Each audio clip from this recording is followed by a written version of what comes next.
Bueno, yo no tengo pues hoy ningún conflicto de interés. La definición de estatus epiléptico sigue siendo la que presentó en el año 2015 el doctor Trinca con sus colaboradores en un reporte de la ILAE con dos tiempos.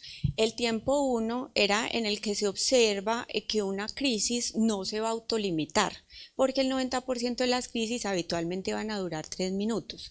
Entonces el tiempo uno van a ser 5 minutos para una crisis tónico-clónica y 10 minutos para una crisis focal, y el tiempo 2 es una crisis que a partir de ese momento va a empezar a tener lesión neurológica. Entonces, para el tónico-clónico serían 30 minutos y 60 minutos para las crisis focales. La epidemiología, la prevalencia o la incidencia del estatus epiléptico sigue siendo muy parecida en todos estos años. Generalmente en los Estados Unidos hay reportes de 10 a 20, incluso hasta 40 por cada 100.000 habitantes, y 10 a 20 por cada 100.000 habitantes en Europa. Hay algunos reportes de 4 por cada 100.000 en algunos países con ingresos más altos. Generalmente el estatus epiléptico se presenta más en los pacientes que tienen raza negra y en los hombres, con una, esto se ve si señalo, sí, no. Bueno, y con una forma de presentación no tan en U como está puesta aquí, pero más en J, que se presenta más en niños y en adultos mayores.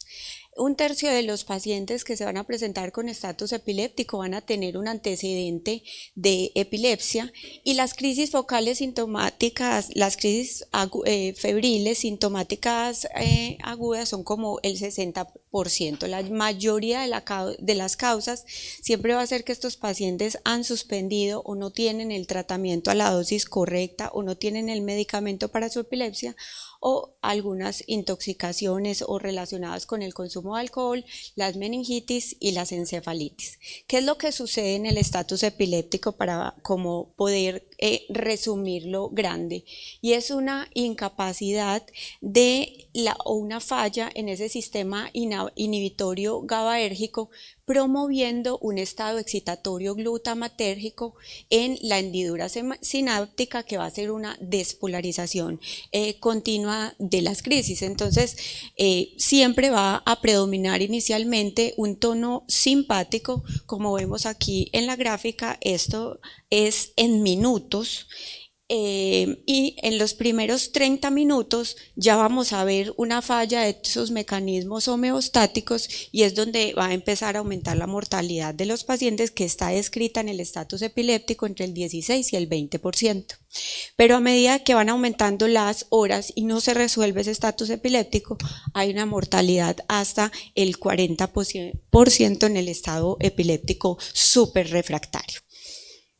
La clasificación del estado epiléptico puede ser o va a ser según la semiología, la etiología, el electroencefalograma y la edad del paciente. Semiológicamente tenemos entonces el estado epiléptico con síntomas predominantemente motores y el estado epiléptico sin síntomas predominantemente motores. El estado epiléptico sin síntomas predominantemente motores es el que conocíamos o conocemos como estado epiléptico no convulsivo, con coma o sin coma. Según la etiología, entonces conocida o desconocida. Conocida entonces aguda, como cuando hay una hemorragia aguda, o si el paciente ha tenido un infarto cerebral, o progresiva porque tiene una lesión en expansión como un tumor cerebral, o en los síndromes electroclínicos, en algunas encefalopatías epilépticas. Son otras causas del estado epiléptico. Los pacientes que tienen alteraciones del comportamiento con antecedente de epilepsia, o los pacientes que están en coma con actividad epileptiforme, pero que ese electroencefalograma no cumple criterios para un estado epiléptico. Según el electroencefalograma, entonces vamos a ver localización, la morfología, vamos a ver la modulación, el tiempo, y algunas intervenciones podemos verlas ahí. Entonces, algunos términos que tenemos que tener claros para poder entrar en la parte de la terapia del estado epiléptico. Entonces el estado 1 son esos primeros 5 minutos en que lleva el paciente en una crisis, ahí es donde va a recibir su primera dosis de tratamiento que sigue siendo la benzodiazepina. El estado 2, el estado epiléptico ya establecido, en esos primeros 10 a 30 minutos, ahí ese paciente va a recibir la segunda línea de tratamiento. Miren que solo son 30 minutos, entonces es una ventana de tiempo muy corta, mucho más corta que la ventana de tiempo que tenemos en el paciente con ACV. Esta es una de las patologías tiempo dependientes de la neurología, que son la meningitis, el estatus epiléptico y el ACV. Bueno, volviendo entonces al punto, en el estado 3, el estado epiléptico refractario es ese que ha fallado a esa segunda línea de tratamiento que habitualmente es un anticonvulsivante. Y el estado 4 es el estado epiléptico ya súper refractario, que lleva más de 24 horas y no tiene respuesta, no han parado las crisis. Tenemos el estado epiléptico súper refractario prolongado, que es cuando lleva más de 7 días incluido de tratamiento sin mejoría, incluido anestésicos, y el tratamiento y el prolongado, que es que no ha recibido anestésicos, pero poco sucede que un paciente pues pase 7 días así. Habitualmente es en esos estados epilépticos no convulsivos que no hemos reconocido. El enfoque entonces hacia la etiología tampoco varía en el tiempo. A la derecha en la columna vemos los pacientes que tienen un antecedente de epilepsia y la principal causa sigue siendo la interrupción o la falta de los medicamentos. Luego siguen las causas vasculares, los tumores, las infecciones, las enfermedades, las alteraciones metabólicas, y a la izquierda están los pacientes que no tienen una historia de epilepsia en los que la primera causa es las alteraciones vasculares, los tumores, las infecciones. Este es un recorrido que debería tener el paciente en los primeros 30 minutos y es la adecuada confección de la historia clínica, lo llamamos nosotros, la evaluación que se le hace al paciente, incluidos los signos vitales, una glucometría, hacerle al paciente un electrocardiograma, y mientras todo eso va sucediendo, hacemos un examen neurológico, un examen físico completo. El examen neurológico puede ser corto, puede ser que solamente hagamos un énfasis en la evaluación de pupilas y de movimientos oculares y respuesta al dolor, y en ese momento se está haciendo pues como todo el ABC de la reanimación de estos pacientes para poder iniciar su tratamiento. O sea, todo esto debería estar sucediendo al tiempo en el que vamos a utilizar, en esos primeros 5 minutos en el que vamos a utilizar la primera línea del tratamiento. Estas son las complicaciones que pueden tener los pacientes con estatus epiléptico súper refractario que van a la unidad de cuidado intensivos. El 90% de los pacientes van a tener alguna de estas complicaciones, que todos ustedes las conocen y que no son raras para nosotros, que son la neumonía asociada al ventilador, las infecciones asociadas a los catéteres, la infección urinaria, las miopatías del paciente crítico, la neuropatía del paciente crítico, las fallas renales, las interacciones de los medicamentos. Bueno, podría pasar mucho tiempo explicando todo lo que puede suceder en un paciente que tiene un estado epiléptico súper refractario prolongado. Entonces, vámonos al tratamiento. El tratamiento, independientemente de la causa, sigue siendo dividido en estas 3 fases. Entonces, la primera línea del tratamiento, ya lo hablamos mucho, estabilizar el paciente, hacer la glucometría, verificar que tenga una saturación de oxígeno por encima del 92% y que tenga pues accesos venosos. ¿Cuál es la disponibilidad de tratamiento? Entonces, ¿cuál va a ser la primera línea de tratamiento? Va a ser las benzodiazepinas, teniendo midazolam, lorazepam, diazepam, pero si usted no tiene ninguna de estas 3 y tiene fenobarbital o diazepam midazolam, utilice entonces fenobarbital. ¿Qué era lo que sabíamos? Este es el estudio de los veteranos en 1998, lo publicó New England Journal of Medicine y comparó entonces estos 4 tratamientos, que eran lorazepam con fenobarbital, diazepam y fenitoína o solamente fenitoína. En esta es como, estos son todos los pacientes y aquí es cuando se confirmó que tenían un estado epiléptico y demostrando entonces cómo el lorazepam era superior a fenobarbital, todos siendo efectivos.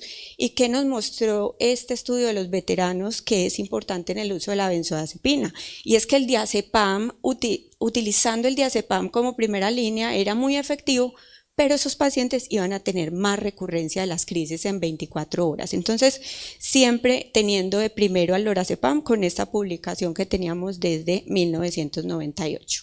Luego viene Rampart en el año 2012, que nos enseña la atención prehospitalaria qué benzodiazepina utilizar primero. Entonces compararon lorazepam con midazolam intramuscular, encontraron que midazolam no es inferior al uso de lorazepam. Nosotros en Colombia no tenemos lorazepam intravenoso, entonces nosotros lo que usamos es midazolam intramuscular. ¿Qué nos mostró también Rampart? 1. La dosis es fundamental. Entonces, son 10 miligramos para los pacientes mayores de 40 kilos y 5 miligramos en pacientes menores de 40 kilogramos. También, ¿qué nos enseñó Rampart? Rampart nos enseñó que los pacientes pueden tener más depresión respiratoria solamente con la crisis que está en curso que por el uso de la benzodiazepina. Es decir, que no hay que temerle a la benzodiazepina como para la depresión respiratoria, sino que hay que utilizar la dosis y no dosis subterapéuticas. Después salen todos estos estudios en utilizar el midazolam en otras formas, ya sea intranasal o rectal, siendo también muy efectivo. Más del 90% de los pacientes no tenían crisis y no había una recurrencia en la siguiente hora. Entonces, vuelvo al punto en que lo más importante va a ser la dosis y el tiempo de infusión.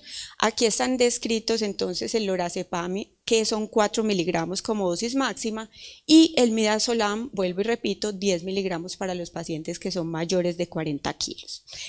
En este cuadro está incluido la lacosamida, pero el uso de la lacosamida en la primera línea todavía no es, o sea, los casos son unas series de casos, son, digamos, los anecdóticos y todavía no podemos establecer a la lacosamida o probablemente no vaya a ser parte en mucho tiempo por su mecanismo de acción para como primera línea, pero pues no lo podemos saber porque no hay evidencia al respecto.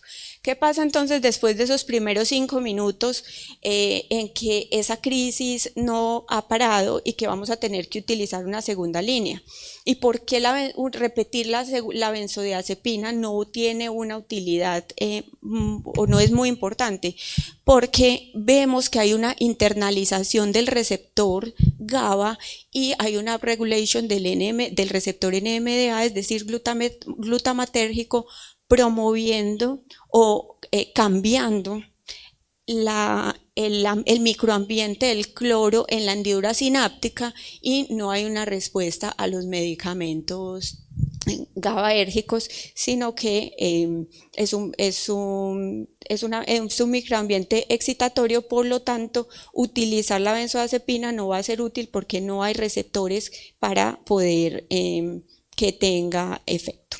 Entonces, a los 20 minutos que no hay una respuesta a la primera dosis de la benzodiazepina, tenemos disponible la fenitoína, en algunos países la fosfenitoína, que es una prodroga de la fenitoína, el fenobarbital, el ácido valproico, el levetiracetam, la lacosamida aparece aquí como segunda línea y el brivaracetam también con algunos casos anecdóticos. Se ha revisado entonces la efectividad de todos estos medicamentos de segunda línea, cuál va a tener una mejor respuesta. Se encontró que, o en todos ellos se ha encontrado que el fenobarbital tiene una respuesta superior al 70% de los casos, pero seguimos viendo que en las instituciones se utilizan otros medicamentos no sedantes como levetiracetam o lacosamida, pensando en la hipotensión o la depresión respiratoria que podría causar el fenobarbital. En estos dos estudios, que son el Eclipse y el Concept, en el que se incluyeron más de 200 niños en cada uno, primero Eclipse y luego Concept, compararon entonces cuál era la efectividad del levetiracetam versus la fenitoína. Y se encuentra entonces en el primero, en el Eclipse, que el levetiracetam era mejor que fenitoína. Pero cuando luego sale Concept a decir, bueno, no, vamos a ver entonces cuánto logra el levetiracetam y la fenitoína en terminar una crisis antes de 5 minutos, que es el tiempo 1 del estado epiléptico, y se encuentra entonces que en ese caso fenitoína es superior al levetiracetam en el tiempo que tarda en hacer efecto para disminuir o para yugular una crisis. Al final, entonces, ya en el 2019, ESET comparó levetiracetam con fosfenitoína y el valproato, y como ustedes ven, la respuesta es similar en todos. Levetiracetam se demora más en terminar el estatus. La respuesta de arritmias, de la tasa de intubación de estos pacientes fue similar en todos. Entonces, según pues como los expertos siguen utilizando ácido valproico como la segunda línea y como ser el mejor medicamento a utilizar, porque el levetiracetam no logra su costo superar el beneficio en mejorar o en que se pare, pues en que pare el estado epiléptico. Entonces, el doctor Trinca el año pasado, hace 2 años, en el 2023, hace una amplia descripción y él dice, venga, devolvámonos un poquitico en todos estos estudios de estos últimos 10 años y revisemos el fenobarbital nuevamente, porque el fenobarbital tiene una superioridad. Llevamos 50 años con ese medicamento, utilizándolo. Es un medicamento que tiene un efecto GABAérgico similar al de las benzodiazepinas, es rápido, pasa rápidamente la barrera hematoencefálica. Parece ser que cuando el cerebro está más inflamado, pasa mucho más rápido la barrera hematoencefálica. La dosis sería de 10 a 20 miligramos. Los estudios han utilizado 15 miligramos por kilo, pero el objetivo terapéutico sería que llegáramos a unos niveles de 10 a 40 microgramos por mililitro, que esa es la dosis en la que los pacientes tienen menos efectos adversos. ¿Cuál es la principal efecto adverso del fenobarbital? Son que en el 34% de los pacientes vamos a tener hipotensión y pues el riesgo de depresión respiratoria, y por sus excipientes él podría generar arritmias. Aquí, entonces, viendo en el gráfico del lado izquierdo, vemos que cuando se utilizó fenobarbital como la primera opción en el estatus epiléptico, nos muestra que es a favor de la intervención para cesar ese estado epiléptico, y lo mismo lo vemos cuando se utilizó como segunda opción después de otros medicamentos, por ejemplo, como la cosamida, también mostró favorabilidad. Igual que una disminuida tasa de recurrencia de crisis en las primeras 24 horas, mostrando entonces que el fenobarbital sigue siendo superior, como lo habíamos visto desde 1998. Este es el riesgo entonces que tiene, que es un riesgo que no es despreciable, de depresión respiratoria, y el riesgo de hipotensión, como les explicaba, del 34%. Finalmente, después de toda la heterogeneidad que existe en los estudios para los medicamentos de segunda línea, el doctor Rossetti saca en el año 2025, este es de 2025, perdón, en el año 2025 hizo un estudio de vida real comparando entonces la cosamida, levetiracetam y ácido valproico como medicamento de segunda línea de tratamiento. Todos los pacientes habían recibido una benzodiazepina como primera línea de tratamiento y pusieron entonces estos medicamentos como segunda línea. Él revisó cómo era que se habían utilizado. El que más utilizado fue el levetiracetam, en el 12% se había utilizado ácido valproico y la cosamida solamente en el 8%. Ajustó todas las variables a la edad, al tipo de estatus, y que se encontró que la respuesta a la cosamida era del 48%, levetiracetam 44% y del ácido valproico 45%.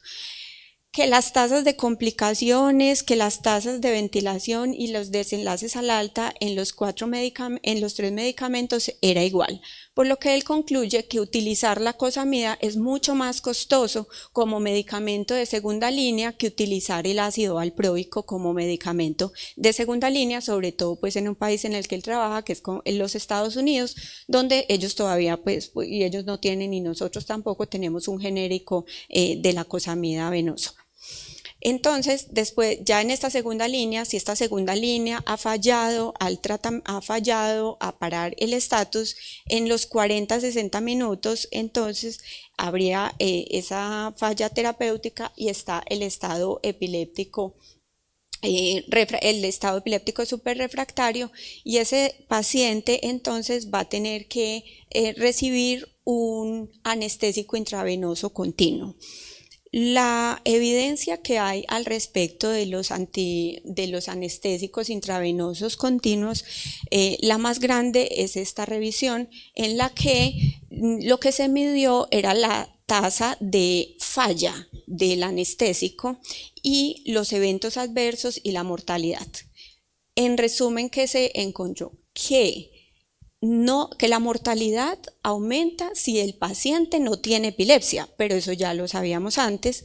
Además, se encontró que la mortalidad va a aumentar cuando hay cambio del anestésico, pero que la mortalidad no aumenta según usted escoja qué anestésico va a recibir el paciente. También ellos vieron que la mortalidad ha disminuido solo un poco en los años, pero parece ser que es por la mejoría que tenemos ahora en el cuidado neurocrítico y que hay mucho más uso pues del electroencefalograma continuo para detectar el estado epiléptico no convulsivo. Que es importante también que se encontró en esta revisión, y es que suprimir del todo las crisis en el electroencefalograma aumentaba más la mortalidad que tener a los pacientes en estallido supresión, que ya les voy a mostrar eso qué significa. Esta es una tabla pues como que resume, pero vemos entonces cómo hay una menor tasa de falla del midazolam comparado con el propofol y los barbitúricos, que las crisis que siguen sucediendo a pesar de tener el tratamiento son mayores en midazolam por la taquifilaxia, y la hipotensión es mayor en los barbitúricos a pesar de que los barbitúricos muestren menor fallo terapéutico. Entonces, aquí en el último renglón, que son esas crisis que aparecen después de hacer el weaning del anestésico, generalmente esos pacientes van a tener igual recurrencia de crisis utilizando cualquiera de los anestésicos. Generalmente el estatus duró más en los pacientes que se utilizó propofol, pero cuando se inició el tratamiento fue igual para todos, o sea, el estatus solo duró 2 días en el midazolam, 2 días para el propofol y 0.5 días para el uso de barbitúricos, pero no supera ese 80% de complicaciones hemodinámicas en el uso de los barbitúricos, pero no hay una recomendación al respecto. Estas son las dosis que se recomiendan, y aquí hay una gran discusión entre neurólogos, emergenciólogos e intensivistas en la dosis de los medicamentos, pero esa discusión tiene su lógica, y es porque la evidencia ha mostrado que entre dosis más altas de los anestésicos va a durar mucho menos ese estado epiléptico, y eso va a mejorar pues en la morbimortalidad de los pacientes. La ketamina también se ha estudiado como uso de segunda línea, pero los estudios son pocos. El estudio que mostró una respuesta del 80% de respuesta y una reducción del 50% de las recurrencias de las crisis con el uso de la ketamina. Entonces cada vez vamos a ver más uso de ketamina. La dieta cetogénica es una dieta en la que se aumenta la relación, o se propone una relación entre es una nutrición que tiene alto contenido de grasas 4-1 con respecto, el 1 son las proteínas más carbohidratos. ¿Cuál es el problema de la dieta cetogénica? Y es que primero pues necesita expertos y se tarda mucho en alcanzar cetosis, pero ha mostrado ser efectiva en adultos, más en niños que en adultos, pero en adultos algunas series de casos han mostrado pues que el de 87% podrían resolverse con una dieta cetogénica y sus principales complicaciones son las gastrointestinales y la acidosis metabólica. Las limitaciones: necesita una nutricionista y un intensivista entrenado en el manejo de dieta cetogénica. Hay que estar monitoreando el paciente cada 4 horas de su glucosa y además pues no debe haber recibido propofol. ¿Cuál es la utilidad más importante que se le ha encontrado a la dieta cetogénica? Son las enfermedades metabólicas en niños, la deficiencia del GLUT1. O tiene una indicación ahora importante y es en esos pacientes que tienen un estado epiléptico súper refractario de nuevo inicio, los pacientes que no tenían ni antecedente de epilepsia, y ha mejorado pues y está en las indicaciones del 2022 para el manejo del NORS. Entonces, cuando después de haber establecido este tratamiento y al poner el anestésico, necesitamos algo que nos ayude a monitorear el paciente. Entonces, ¿cuándo le voy a hacer un electroencefalograma al paciente y por cuánto tiempo?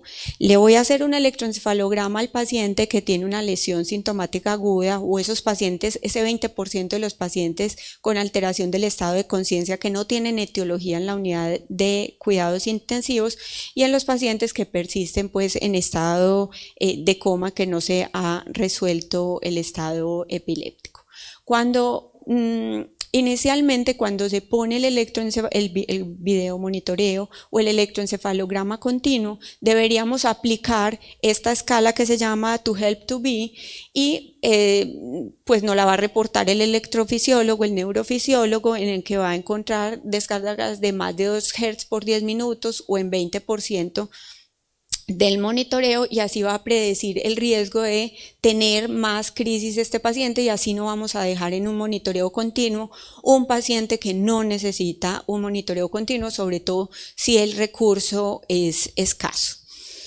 ¿Cuánto tiempo entonces vamos a poner el electroencefalograma? El electroencefalograma continuo no ha mostrado ser mejor que hacer un electroencefalograma seriado, pero ojo que no es solo hacer un electroencefalograma, es hacerlo seriado, hay que repetirlo, porque si no repite el electroencefalograma no vamos a tener pues no vamos a saber cómo va el paciente en el estado epiléptico. Entonces, 48 horas podría ser el mejor estándar o el mejor, pues como la mejor indicación en tiempo para utilizarlo, porque detecta hasta el 95% de los estados epilépticos no convulsivos.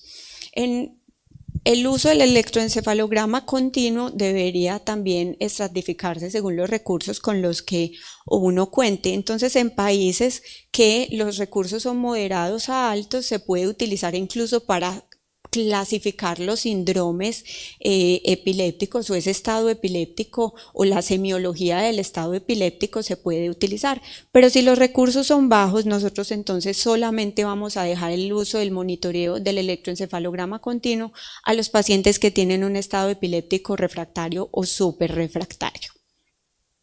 ¿Cómo vamos a guiar el manejo? La idea no es dejar un electroencefalograma completamente plano o la supresión de las crisis, sino que hacer este patrón que se llama estallido-supresión.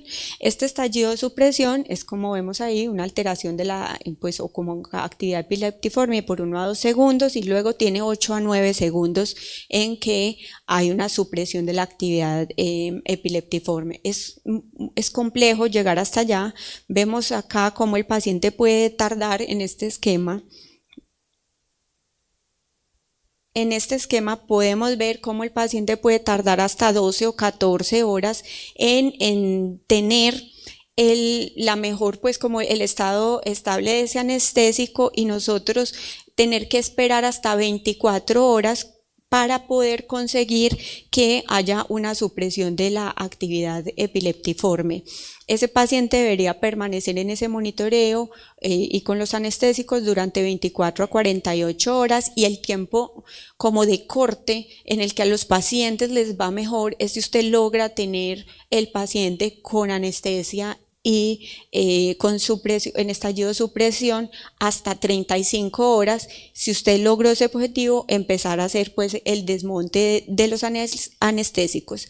Pueden aparecer algunas crisis, algunos patrones epileptiformes después de desmontar el anestésico, pero eso no debería implicar que usted vuelva a poner el anestésico. Ahora bien, si en ese electroencefalograma usted encuentra que nuevamente hay un patrón evolutivo en estatus, hay que retomar el anestésico y probablemente agregarle pues una tercera o cuarta línea en lo que tengamos de anticonvulsivante, y aquí vuelve a retomar ese papel tan importante el fenobarbital en reducir el estado epiléptico. ¿Cuál es el pronóstico de estos pacientes? Vamos a seguimos utilizando la escala de Stes, que es una escala que nos habla del estado de conciencia, si el paciente tenía o no epilepsia, y según la edad, entre menos puntos, o sea, de 0 a 2, ese paciente va a tener un buen pronóstico y la mortalidad es baja, y si tiene más de 3, pues la mortalidad va a ser alta en los pacientes.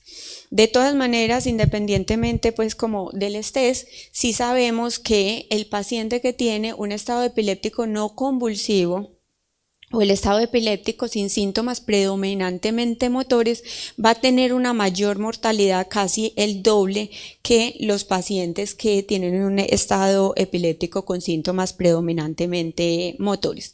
Eso pues tiene muchas explicaciones o muchas hipótesis, entre ellas es que pues podemos ver, aunque sea los síntomas motores sutiles en los pacientes, en el no convulsivo no podemos ver eso, sobre todo si el monitoreo no es guiado. A pesar de los últimos 30 años que se ha descrito o se ha trabajado en el estatus epiléptico, seguimos sin poder impactar de manera importante su mortalidad. Vemos aquí en esta gráfica cómo la principal causa de estatus son los pacientes pues que tienen bajas dosis de anticonvulsivantes, pero ellos tienen una menor mortalidad, y la mayor mortalidad está en los pacientes que entran que tienen pues anoxia, hipoxia. Ellos hacen menos estado epiléptico. El único de buen pronóstico es ese estado epiléptico, son las mioclonías o el síndrome de Lance-Adams que hacen los pacientes poshipoxia. Pero vemos pues entonces que la mortalidad sigue siendo alta en los pacientes que tienen un estado epiléptico. Este es el algoritmo entonces final en el que la Asociación Colombiana de Neurología resumió todas las guías de evidencia que hay hasta la actualidad, y es el recorrido que hemos hecho durante toda esta charla. La única parte que no incluí es el tratamiento del estado epiléptico súper refractario, que es de nuevo inicio en paciente que no ha tenido epilepsia antes, y su subgrupo que se llama el FIRES, que es un paciente que ha tenido fiebre 14 días antes de iniciar el estado epiléptico o 24 horas antes, no tiene que tener fiebre durante el estado epiléptico. Y 15% de esos pacientes que no responden a nada tienen un sustrato autoinmune. La mayoría, que todos lo hemos oído nombrar, que es la encefalitis anti-NMDA, también las GAT65 y el LGI1. ¿Cuál es el tratamiento? Que una vez se ha diagnosticado un súper refractario y que tenemos una confirmación de que se trata de una etiología autoinmune, a la par de ese momento en el que el paciente está entrando en UCI, nosotros estamos estableciendo la inmunoterapia que se utiliza, y es la más recomendada, pero volvemos a lo mismo, son observacionales, anecdóticos, que es el uso de metilprednisolona 1 gramo por 3 a 5 días, concomitante con inmunoglobulina de 5 días o con plasmaféresis. Sin ninguna de estas terapias, la neuroestimulación puede llegar a ser una alternativa terapéutica o una cirugía de epilepsia, pero sí se reconoce la lesión. Entonces, para concluir, Eh, no hay nada nuevo en los últimos años en las terapias del estado epiléptico convulsivo. Lo que hay nuevo es una mejor evidencia que nos ayuda a soportar el medicamento que vamos a escoger y que parece que los nuevos medicamentos todavía no superan el balance costo-beneficio. Lo otro nuevo o lo más importante también para concluir es que la heterogeneidad entre los estudios no nos permite hacer una aplicación correcta de las terapias, o es que estamos mirando para el lado que no es. Probablemente eso pues es una corriente de los chinos, y es que, bueno, entonces, ¿por qué no nos miramos desde la parte de la interleucina y todas las citoquinas proinflamatorias que llevan al estado epiléptico, y en lugar de tratar el GABA, el NMDA, los receptores AMPA, ¿por qué no nos miramos si empezamos a neuromodular los pacientes desde la parte inflamatoria? Establecer los códigos crisis en todas las instituciones parece ser también que va a mejorar mucho la mortalidad de estos pacientes, pero eso significa un trabajo muy fuerte en todas las instituciones como se hace en el ACB, y todavía no hemos podido. De hecho, en España recientemente estuvimos revisando o conociendo, pero todavía no se ha podido medir el impacto en la mortalidad del estatus convulsivo activando el código crisis. El medicamento entonces de segunda línea siempre a la dosis máxima recomendada.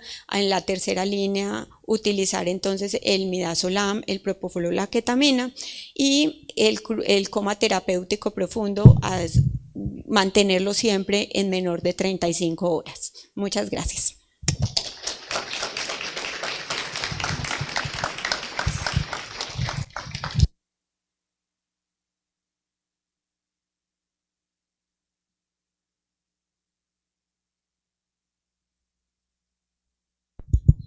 Darle las gracias a la doctora Diana Gómez por su exposición. Un chance para un par de preguntas, si las tienen. Muchas gracias, doctora. Gracias por venir de tan lejos a entrenarnos. Mi pregunta va sobre la medicina prehospitalaria. Muchos trabajamos en medicina prehospitalaria, aquí en Colombia, claro. Y nuestra duda siempre es qué llevar en la maleta, ¿verdad? Porque no tenemos hospitales, playas, montañas, accidentes de tránsito. Entonces, me queda claro que el midazolam para primera línea. Para segunda línea, ¿cuál sería el más seguro para un ambiente prehospitalario? Gracias.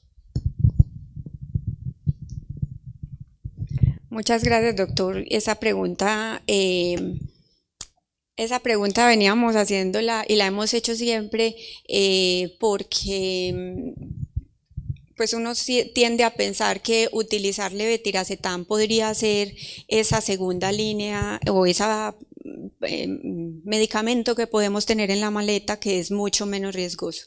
Pero en el 2016 se hizo un estudio que se llama SAMU-KEPRA, y ahí se comparó el uso de clonazepam versus levetiracetam o clonazepam solo, y se encontró que solo clonazepam era suficiente antes que tener que utilizar clonazepam con levetiracetam. Entonces, como segunda línea, el levetiracetam y la lacosamida son medicamentos seguros, pero va a depender en la prehospitalaria si está medicalizado o no, porque también uno podría utilizar otros medicamentos como el fenobarbital, la fenitoína, pero tienen ese riesgo de hipotensión. Entonces, probablemente en el futuro podamos tener en la maleta el uso de levetiracetam, pero es que la mayoría de los pacientes van a salir con la primera dosis de benzodiazepina, y el problema de la prehospitalaria que nosotros tenemos es la dosis subterapéutica del medicamento, porque le ponen 2.5, 5, entonces que 2.5, y le repito, 2.5, entonces la dosis es 10 miligramos, intramuscular 5 en un glúteo, 5 en el otro, para no tener pues como la necrosis. Entonces la mayoría de los pacientes van a salir, yo no le pondría otra cosa a la maleta.